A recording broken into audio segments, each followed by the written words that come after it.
ऊ सर्दा सर्दै एक रोबाट अर्को रो गर्दै इन्द्रभक्तको नजिक नजिक हुन लागिरहेकी थिए। अर्को 2 रो बाँकी छ। अब बस एक रो बाँकी छ। त्यो रो पुग्दा पृष्ठभागबाट देखिने ठिटीको पुष्ट गोरो तिग्रा तन्क्यो। इन्द्रभक्तले आँखा ओह्राल्यो र आँखा चिम्लियो। समीरसित जीवनका कथाहरू। नमस्ते साथीहरू, आजलाई कथा हवाईजहाजको गर्व। कथाकार हुनुहुन्छ गोविन्द बहादुर मल्ल गोठाले। हवाईजहाजको ढोका बन्द भयो। सँगसँगै इन्द्रभक्तको शरीरका सारा तन्तु सामसुम भए। अब त्यहाँ पालम छैन, एयरपोर्टको गन्जागोल छैन, बराबर हवाईजहाज उड्दा ओर्लँदा भइरहने एयरपोर्टको चित्कार पनि छैन। खाली छ त हवाईजहाजको कोठा, जुन सङ्कुचित गर्भ समान छ र त्यो गर्भमा मानिस जिउँदा मानिसका ताती चुपचाप बसेका छन्। कति चाँडो भर्खर अघि मात्रको कुरा इन्द्रभक्तलाई अवास्तविक लाग्यो। अघि मात्र उसलाई सिएफ गर्न आउने साथी रामकृष्ण उसको मनस्पटलबाट कतै हराए जस्तो लाग्यो। एयरपोर्टमा पासपोर्ट जाँच्ने पुलिस, कस्टममा माल जाँच्ने मान्छे सबै विस्मृतितिर लम्कँदै गए। मानौ ती सबै माया हुन्। यथार्थ त खालि यो हवाईजहाजको गर्भ र चुपचाप बसेका मानिसका ताती। उसँगै एउटा धम्मरदुस सेतो मानिस जो झ्यालसँगै थियो र जो अङ्ग्रेज हुन सक्छ, अमेरिकन हुन सक्छ, अथवा अरू कोही पनि हुन सक्छ। इन्द्रभक्तलाई देखेर पनि हेरेर बसेको थियो। मानौ उसको आनै दुनियाँ छ र ऊ त्यसैमा तल्लिन्छ। इन्द्रभक्तको पनि दुनियाँ छ जुन उसको आफ्नै हो, अरू कसैको होइन। त्यस्तै ती ताँतीमा बसेकाहरूको पनि आफ्नै छुट्टा छुट्टै दुनियाँ छ। सबै छुट्टा छुट्टै व्यक्ति हुन्, तर हवाईजहाजको गर्भभित्र आफ्नो आफ्नो लक्ष्य नपुगेसम्म एउटै प्रारब्ध लिएर तिनीहरू बसेका छन्। इन्द्रभक्तको पनि त्यस्तै प्रारब्ध छ। हवाईजहाज स्टार्ट भएको शब्द आयो। बजिरहेको वाह्य सङ्गीतको धुनमा त्यो शब्द अल्मलिएर मिसियो। इन्द्रभक्तले अघि पछि बसेका ताँतीलाई हेऱ्यो। एउटा गोराले अखबारमा आँखा ओह्राल्यो, एउटी गोरी आइमाईले फुकालेको चस्मा लगाई र एक हिन्दुस्तानीले आँखा चिम्लियो। मानौ तिनीहरू जहाजभित्र भएको उद्वेगलाई वास्ता गरेर पनि बेवास्ता गरे चाहिँ थिए। अब इन्द्रभक्तको पीठले सिटमा धक्का दियो। जहाज गुट्क्यो, बिस्तारै गुट्क्यो र गुट्किँदै गयो। अनि रनवेमा पुगेर एकछिन सशङ्कित भए झै थामियो। फेरि गुट्क्यो र अहिले अघिभन्दा धेरै रफ्तारले गुट्क्यो। सिएफ गर्न उभिरहेका मानिसहरूको अभिवादनलाई बेवास्ता गर्दै गुट्क्यो। एयरपोर्टका घरहरूका ताँतीको माया त्यागेर गुट्क्यो। इन्द्रभक्तलाई यस्तो लाग्यो मानौ यो आसार संसार केही छैन, खालि ऊ अकेला छ र सँगमा खालि उसको प्रारब्ध मात्र छ। जहाज एक ठाउँमा पुगेर टक्क अडियो। होइन, अझै पनि समय छ प्रारब्धको सामुन्ने आत्मसमर्पण नगर्न। इन्द्रभक्तलाई अचानक चुरोट खान तल्तल लाग्यो, तर टेक अफ गर्न लाग्दा चुरोट खान मनाइ छ। अचानक तुफान झै चित्कार सुन्यो। इन्द्रभक्त सोझो बस्यो। हवाईजहाजको अचानक गति आयो र वेगवती भएर गुट्क्यो। उसले सँगै बसेको मानिसको टाउको माथितिरबाट बाहिर हेऱ्यो। सारा रुखहरू र एयरपोर्टका घरहरू एकै पलकमा साना भए। अहिले मानौ उसले प्रारब्धको अघिल्तिर आत्मसमर्पण गरेर उसले मुन्टो निहुर्यायो। हवाईजहाजले जमिन छोडिसकेको थियो र आकाशमा पुगिराखेको थियो। माथि होइन, अझ माथि होइन, अझै माथि जहाज चढ्दै थियो।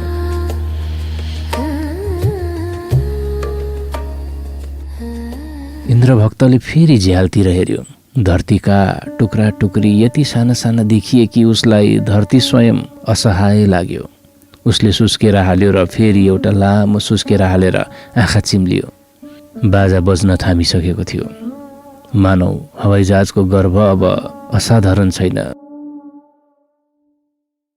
मानिसका ताती व्यवस्थित हुन खोजिरहेका थिए अथवा व्यवस्थित हुने बहाना गरिरहेका थिए। एउटी गोरी महिला सामुन्नेको शिर पृष्ठभागबाट तख्ता तानेर चिठी लेख्न सुरसार गर्न लागि।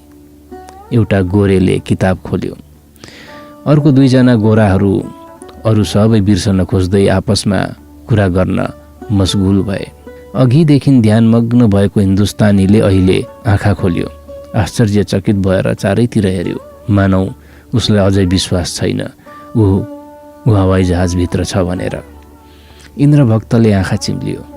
आफ्नो घर सम्झन खोज्यो। घरको बीचमा अल्मलिएर रहेको उसको घर उसलाई स्वप्निल लाग्यो, मानौ त्यो धेरै अमूर्त छ।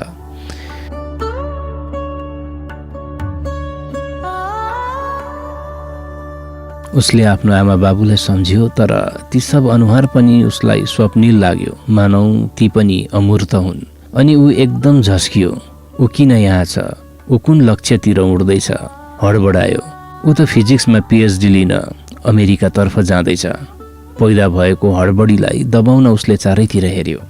अनि उसको आँखा यताउति गरिरहेकी एउटी स्टेवर्ट ठिटीमाथि ठक्क अडियो, मानौ उसले उसलाई भर्खर देख्यो। ऊ निहारिरह्यो, हेरिरह्यो। त्यो ठिटी चकलेट पेपरमिन्ट भएको त्यस्तरी ताँतीलाई देखाउँदै थिए। मुस्कुराएर उत्फुल्ल भएको उसको अनुहारले मानौ भनिरहेको थियो, हो तिमीहरू जमिनमा दुःख सुख पीडा भय मृत्यु जीवनलाई सञ्चित गर्छौ, त्यस्तै म पनि यस गर्भभित्र तिमीहरू जस्तै सबै कुरा सञ्चित गरेर हिँड्छु, डुल्छु र आफ्नो काम गर्छु। हेर मलाई, अरू केही वास्ता छैन। अहिले त्यो ठिटीको गोरो बाहु फरफरायो अनि केही झुक्दा उसको अर्धनग्न पुष्ट स्तनले मानौ मौन भाषामा केही बोल्यो। ऊ सर्दा सर्दै एक रोबाट अर्को रो गर्दै इन्द्रभक्तको नजिक नजिक हुन लागिरहेकी थिए। अर्को 2 रो बाँकी छ। अब बस एक रो बाँकी छ। त्यो रो पुग्दा पृष्ठभागबाट देखिने ठिटीको पुष्ट गोरो तिग्रा तन्क्यो। इन्द्रभक्तले आँखा ओराल्यो र आँखा चिम्लियो।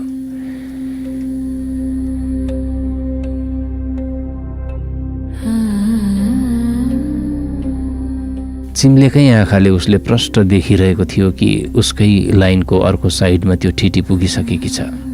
त्यो साइडको मानिसले चकलेट लिइसकेको छ। अब उतिर फर्किसकी त्यो ठिटी। अनि इन्द्रभक्तले आँखा खोल्यो।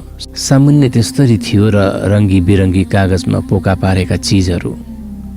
उसको हात सुस्तरी त्यसमा बढ्यो। उसले त्यो ठिटीको अनुहार हेर्न सकेन। उसको हातमा चकलेट 2वटा थिए र थ्याङ्क शब्द उसको गलामै अड्क्यो। बाहिर निस्कन सकेन। सँगै बसेको मानिसले पनि लियो र थ्याङ्क यू भन्यो। त्यो थ्याङ्क शब्दलाई सुनेर निश्चल भएर इन्द्रभक्त रह्यो। त्यो ठिटीको प्रस्फुटित क्रिम पाउडरको बासना इन्द्रभक्तको पछिल्तिर पुग्यो र बिस्तारै बिस्तारै त्यो बासना हराउँदै गयो। अब इन्द्रभक्तलाई हवाईजहाजको गर्व र यसभित्र रहेको वातावरण असाधारण लागेन, साधारण लाग्यो र उसको मनस्थिति काठमाडौँको उसको कोठाको भयो। कोठामा बसेर सोचे ऊ सोच्न थाल्यो। साथीहरूको बीचमा पढाइ लेखाइ र अरू बौद्धिक काममा ऊ सधैँ विजयी छ, तर स्वास्नी मान्छे लिएर ऊ सधैँ हार्छ र साथीहरूको बीचमा ऊ हारेको महसुस गर्छ। ऊ पराई स्वास्नी मान्छेसँग बोल्न हिचकिचाउँछ, आँखा जुझाउन शरम मान्छ। त्यसैले पनि मान्छेको बहादुरी र बहादुरीको स्वाङलाई ईर्ष्या गर्छ। यही आएर ऊ हार्छ। ऊ अहिले व्यवस्थित भएर सोचमा डुब्यो। अब ऊ कोठाको पलङमा लेटेको छ, कौचमा बसेको छ। उसलाई कोठाको एक एक कुराको सम्झना भयो। अब घर अमूर्त भएन। उसले आमाको अनुहार छर्लङ्ग देख्यो। अब त्यो अनुहार स्वप्निल छैन। आमाले सगुनको टीका लगाएको हात उसले देख्यो र चुरा बजेको आवाज उसलाई भयो। बिदाबारी हुँदा जस्तै उसको आँखामा आँसु भरियो अनि सँगै जिपमा बसेर गौचर पुर्याउन आउँदाको बाबुलाई उसले सम्झियो। उसका बाबु स्वर खुलाएर भनिरहेका थिए, चिठी लेख्न अल्छी नगर्नु। अहिले इन्द्रभक्तले जिपमा जस्तै खाली टाउको हल्लायो। एउटी अर्कै स्टेवर्ट ठिटी जो अलि पुड्की छ इन्द्रभक्ततिर आइपुगी। इन्द्रभक्त एकदम खुम्चियो। अघिल्तिर बस्नेले उसलाई निर्धक्कसँग केही भन्यो। ऊ हाँस्न लागि। इन्द्रभक्तलाई त्यस मान्छेसँग एकदम ईर्ष्या लाग्यो। त्यस्तै ईर्ष्या ऊ आफ्ना साथीहरूसँग पनि गर्दथ्यो, जो तरुणीसँगै लिएर टुडी खेल घुम्थे अथवा निर्धक्कसँग सिनेमा हलमा टाँसिएर बस्थे। उसलाई मात्रै यो डर किन, यो किन सङ्कोच? त्यो स्टेवर्ट ठिटी अलि पर गएर अर्कैसँग कुरा गर्न लागि अनि फेरि अर्की स्टेवर्ट ठिटी पनि ल्याएर एकजनालाई दिन लागि। इन्द्रभक्तलाई पनि पानी प्यास लाग्यो। पानी दिने ठिटी फर्केर आउन लाग्दा पानी माग्ने साहस उसले गर्न खोज्यो, तर ऊ फेरि बोल्न सकेन। उसको बाक फुटेन। उसको प्यास गलामै हरायो र असहाय भएर उसले चारैतिर हेऱ्यो। हवाईजहाजको रफ्तार एकनासको थियो र मध्यम आवाज पनि एक टङ्कारको थियो। सायद पाकिस्तान नागिसक्यो, अफगानिस्तान पुग्छ। हेर्दा हेर्दै हिन्दुकोश रेन्ज माथिबाट उड्न लाग्यो। लन्चको समय भयो। त्यही स्टिवर्ट ठिटी जसले चकलेट सर्भ गरेकी थिए तातीको सिरानदेखि सिटको पृष्ठभागको तख्ता तान्दै तातीका प्रत्येक व्यक्तिसँग अनुहारमा त्यस्तै मुस्कानको मिठास ल्याउँदै बोल्दै आई। अब फेरि पहिले जस्तै उसको अर्धनग्न स्तनले केही बोल्न खोज्यो। गोरो पाखुरा फरफरायो र सेता तिघ्रा तन्क्यो। इन्द्रभक्त नजिक आइपुग्दैछ। ऊ आइपुग्न लागि इन्द्रभक्तको सँगैको मानिसको अघिल्तिरको तख्ता तानी र सोधी, भेजिटेरियन र non vegetarian? Vegetarian. Any drink? साथ बियर। इन्द्रभक्तले आँखा चिम्लिसकेको थियो। त्यो ठिटीको पुष्ट स्तन पुरा उसको अनुहार नजिक थियो र त्यसबाट प्रस्फुटित सुगन्ध उसको अनुहारभरि व्याप्त थियो। इन्द्रभक्तलाई त्यो ठिटीले आङमा कोट्याई। इन्द्रभक्तले तिल मिलाएर आँखा खोल्यो र एक अबोध बालकमा हुने शरमको आँखाले त्यस ठिटीलाई निहार्यो। त्यस्तै प्रश्न ठिटीले सोधी। उसले जवाब दिन सकेन। You also vegetarian? इन्द्रभक्तले खाली चिउँडो हल्लायो। And drink? अचानक स्वरको बाँध फुटे झैँ उसले भन्यो, नो। ठिटी गइसकेपछि ऊ आफै चकित भयो। आखिर स्वर फुट्यो। तर ऊ फेरि आफै आश्चर्यचकित भयो। उसलाई त बियर खान मन लागेको थियो। ऊ हार महसुस गरेर सोचमा डुब्यो। खानेले बियर खाए, विस्की खाए, अनि लन्च आइपुग्यो। इन्द्रभक्तले पनि लन्च चपायो। उसलाई सर्भ गर्ने अर्कै ठिटी थिए। उसले खाली आँखा मात्र चिम्ल्यो, मानौ अब ऊ केही हेर्न चाहन्न। अनासक्त र निर्लिप्त भावले उसले लन्च चपायो र यन्त्रवत उसले लन्च खाना सिद्ध्यायो। हवाईजहाजले अफगानिस्तान नागिसकेको छ। सायद इरानमाथि उड्दैछ। अब चाँडै नै सिरिया आउला। इन्द्रभक्तले आँखा चिम्लेर भूगोलको नक्सा याद गर्यो। अनि मेडिटेरियन सी माथिबाट उड्ला। मेडिटेरियन सीको आफ्नै इतिहास छ।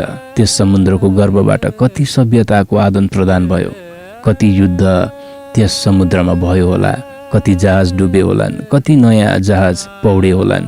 उसले इजिप्सियन, ग्रिक, रोमन, अङ्ग्रेज, जर्मनहरूको इतिहासको मर्मलाई समाउन खोज्यो। अनि तलतिरको भूमि, यही भूमिबाट अलेक्जेन्डरले विजय पताका फैलाउँदै भारत भूमिमा पदार्पण गर्यो। यही तलको जमिनबाट आर्यहरू आए। बुद्ध धर्म भारतबाट फैलियो। पछि मोहम्मदले मुसलमान धर्म प्रचार गरे। मोहम्मद गजनी, मोहम्मद घोरी, चेङ्गेज खाँ सिलसिलाबद्ध भएर उसलाई स्मरण भयो। पढेको इतिहासलाई उसले सम्झन खोज्यो। उसले धेरै कुरा बिर्सिसकेको रहेछ। इतिहास सम्झन खोज्दा खोज्दै उसलाई निन्द्रा लाग्यो। सायद ऊ सुत्यो, सायद ऊ सुतेको छैन। कानमा हवाईजहाजको एक टङ्कार मध्यम स्वर परिरहेकै थियो। अचानक ऊ सिटबाट पल्टनबाजी खाएर भुइँमा खस्यो। ऊ बिउज्यो। ऊ उठ्न खोज्यो तर उठ्न सकेन। जडीभूत त्रासले उसले आफ्नै सिटलाई हेऱ्यो र खुट्टालाई ट्याप्प समात्यो। हवाईजहाज एकदम सन्तुलित भइसकेको थियो। मानौ एकै पलकमा मृत्युको तुफान त्यसभित्र घुस्यो। एकै बेगमा माथि घुसारी राखेका रग र ब्यागहरू भुइँमा छरिसकेका थिए। एकै पलकमा मानिसका ताती डोलायमान भएर पनि जस्तै जडीभूत थिए। अघिल्तिर रातो बत्तीले सात डेन्जर लेखेको थियो। अनि पछि अल्झेको फासन योर बेल्ट। अनि एउटी आइमाईले शान्त आवाजले घोषणा गरी, हामी तुफानभित्र परेका छौँ, बाँच्ने कोसिस गर्दैछौँ, नहडबडाउनुहोस्। अब जडीभूत ताती एकदम काँप्यो। कोही उठ्न खोज्यो, मानव मृत्युबाट भाग्नु खाली उठ्नु हो। एउटी आइमाईले डोलायमान हुँदाहुँदै छातीमा क्रस बनाउन सकी। हिन्दुस्तानीले आँखाले खोलेर चारैतिर हेऱ्यो, मानौ हेर्नु नै बाँच्नु हो। किताब हेरिरहेको मानिसले यत्रवत किताब कोटको खल्तीमा राख्यो, मानौ काम सिद्धियो। अब हिँड्ने बेला भयो। एउटी आइमाईले आफ्नो बच्चालाई जोडसँग च्यापेर सुस्तरी रोई।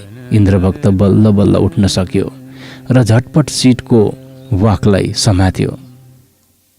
जहाज त्यस्तै डोलायमान थियो, मानौ मृत्युसँग उसको भीषण सङ्घर्ष चल्दैछ।